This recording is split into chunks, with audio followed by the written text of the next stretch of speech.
Parte número 2 do estudo. Eu li o verso 9 e expliquei algumas coisas relacionadas ao templo de Salomão. Vamos ler de novo o verso 9. Assim diz o Senhor dos Exércitos, sejam fortes as vossas mãos, sejam fortes as mãos de todos vós, que nesses dias ouvi esta palavra da boca dos profetas, a saber, nos dias em que foram postos os fundamentos da casa do Senhor, dos Exércitos, para que o templo fosse edificado. Verso 13.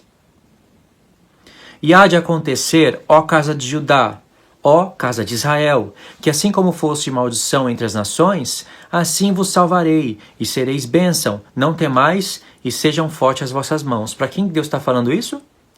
Para as duas casas que viram o fundamento da casa do Senhor sendo posto. E Deus disse que a casa de Israel vai edificar o templo dele. Isso jamais aconteceu no contexto histórico.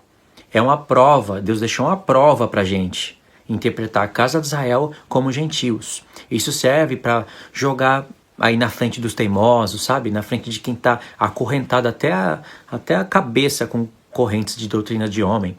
E que mesmo ouvindo a mensagem relacionando Efésios com Oséias, Romanos com Oséias, Efésios com Romanos e Oséias, e Ezequiel e Livro da Lei, mesmo assim não conseguem compreender.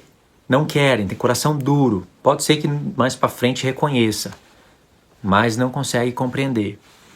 Então Deus deixou aqui ferramentas incríveis, coisas que ou você olha assim e fala, ou a palavra de Deus falhou, ou a casa de Israel são os gentios mesmo, que vai se unir com a casa de Judá.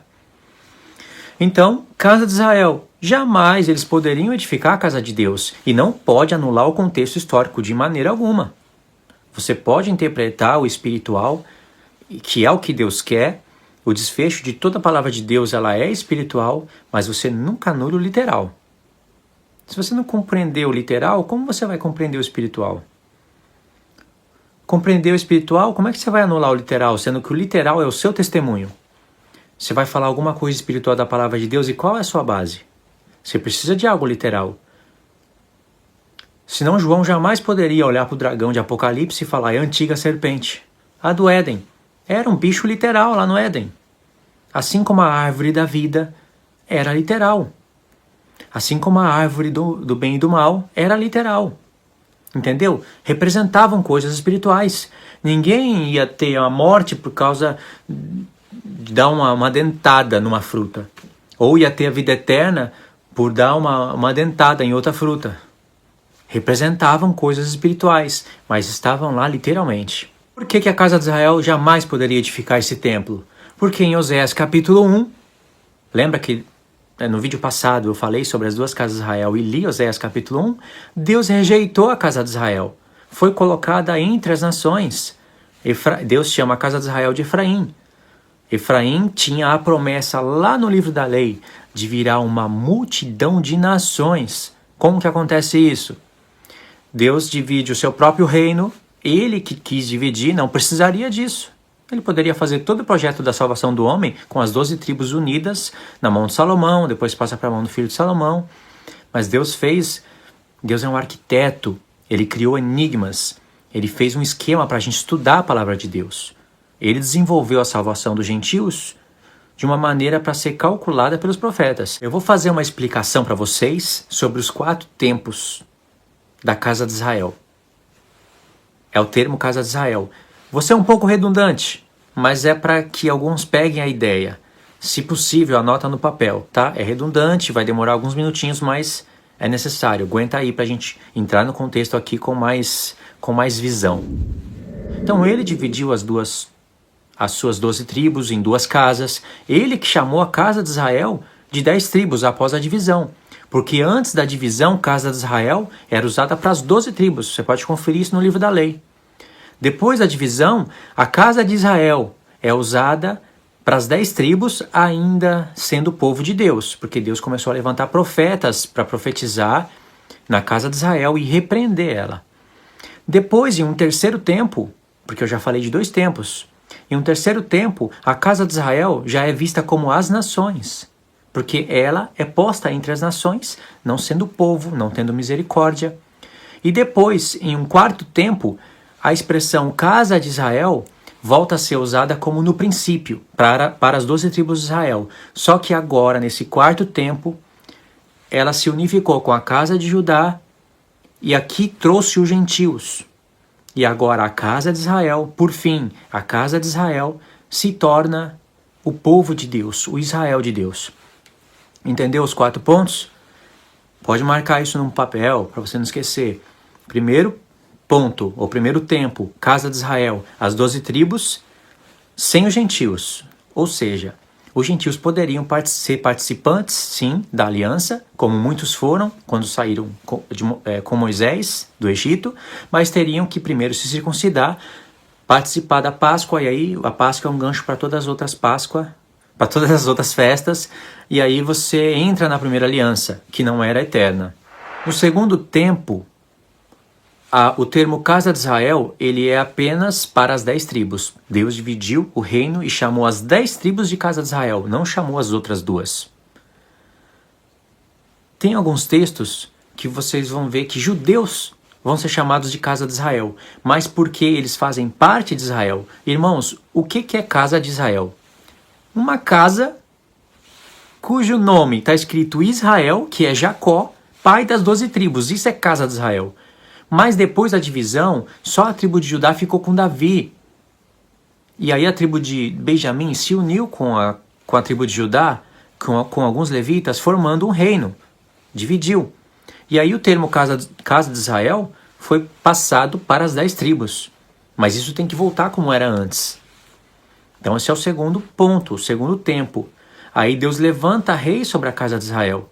O rei que Deus levantou sobre a casa de Israel é um efraimita. Deus colocou um Efraim comandando as 10 tribos.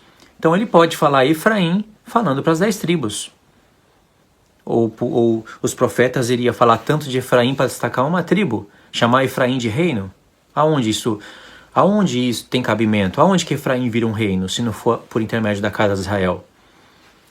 Então, o terceiro tempo.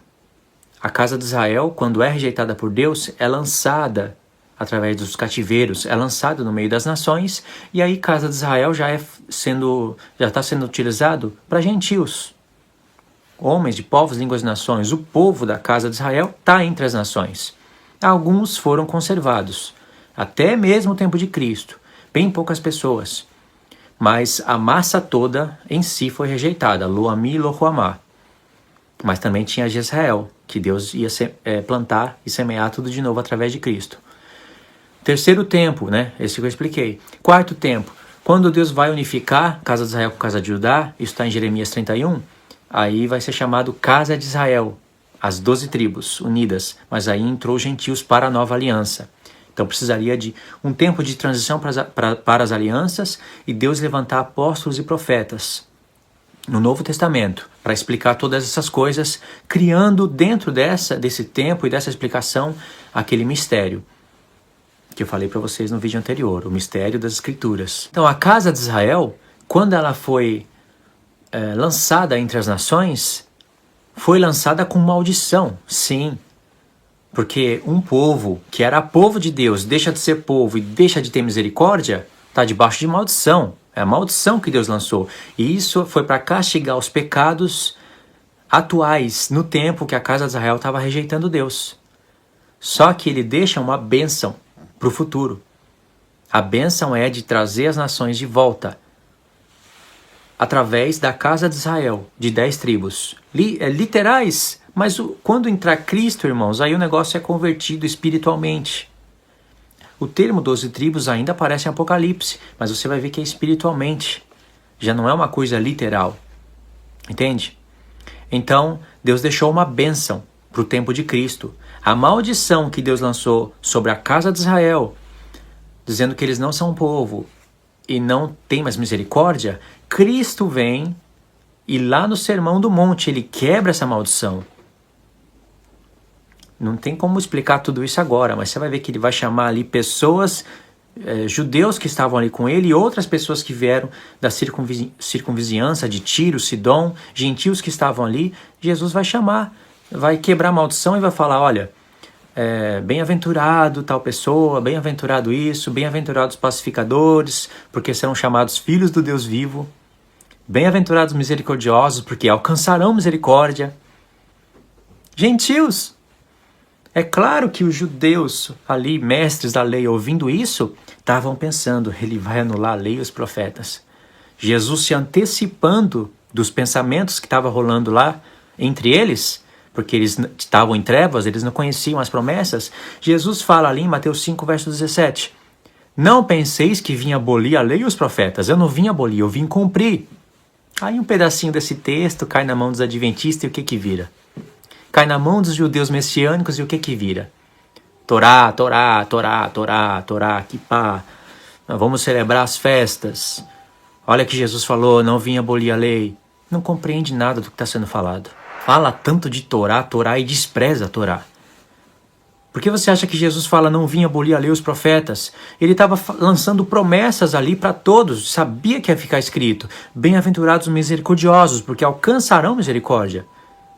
Misericórdia depende da misericórdia deles. Bem-aventurados pacificadores, porque serão chamados filhos do Deus vivo. A casa de Israel, na época de Oséias, estava rejeitando tudo isso. Deus falava, fazei a paz com seus irmãos. Não odiai os seus irmãos, não fazer isso, não fazer aquilo. Mas eles rejeitavam. Não eram misericordiosos uns com os outros. Deus fala, eu vejo sangue em todos os lugares. Vocês matam, vocês roubam, vocês adulteram. Fala isso por Jeremias. Vocês estão transgredindo a lei. Se eu ler aqui mesmo no contexto de Zacarias 8, nós vamos encontrar isso. Verso 16. Eis as coisas que deveis fazer. Falai a verdade cada um para com seu próximo. Executai juízo nas vossas portas, segundo a verdade, em favor da paz. Nenhum de vós pense mal no seu coração contra o seu próximo, nem ame o juramento falso, porque todas essas coisas eu odeio, diz o Senhor. Isso é o que Deus falou por Oséias. Vocês rejeitam tudo isso. Falou por outros profetas também. Mas eu também vou rejeitar vocês. Lo-ami, lo-huamá. Não são mais meu povo, não terei mais misericórdia. Só que eu tenho uma promessa para Abraão. Todavia o número dos filhos de Israel será como a areia do mar. Deus falou para Abraão, a tua descendência será como a areia do mar, que não se pode medir nem contar.